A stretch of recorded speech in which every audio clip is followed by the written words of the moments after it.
ایک شخص ایک مدت سے کسی عورت پر عاشق تھا. ایک بار اس نے اس عورت پر قابو پا لیا. اسے لوگوں کا مجمع نظر آیا تو اس نے اندازہ لگایا کہ لوگ چاند دیکھ رہے ہیں.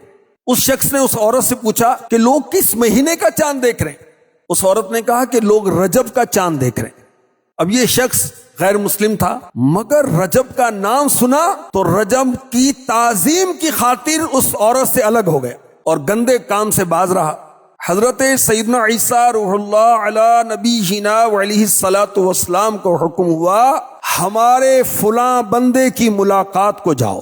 حضرت عیسیٰ علیہ السلام تشریف لے گئے. اللہ پاک کا حکم سنایا، اپنی تشریف آوری کا سبب ارشاد فرمایا. یہ سنتے ہی اس کا دل اسلام کے نور سے روشن ہو گیا، وہ مسلمان ہو گیا.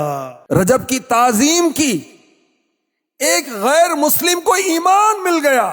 اب جو مسلمان رجب کی تعظیم کرے گا اسے کیا کیا انعامات ملیں گے. گناہوں سے سچی توبہ کرے کہ یار میری زندگی غفلت میں گزر رہی ہے، کیا اب بھی جماعتیں ترک کروں گا؟ نہیں، نماز پڑھوں گا، جماعت سے پڑھوں گا. رجب کی تعظیم، اب بدنگاہی نہیں کروں گا.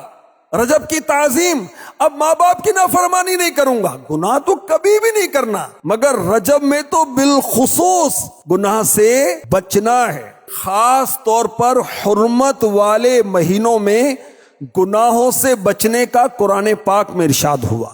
فَلَا تَظْلِمُوا فِيهِنَّ أَنفُسَكُمْ، تو ان مہینوں میں اپنی جان پر ظلم نہ کرو. کیا ظلم نہ کریں؟ گناہ نہ کریں خصوصیت سے.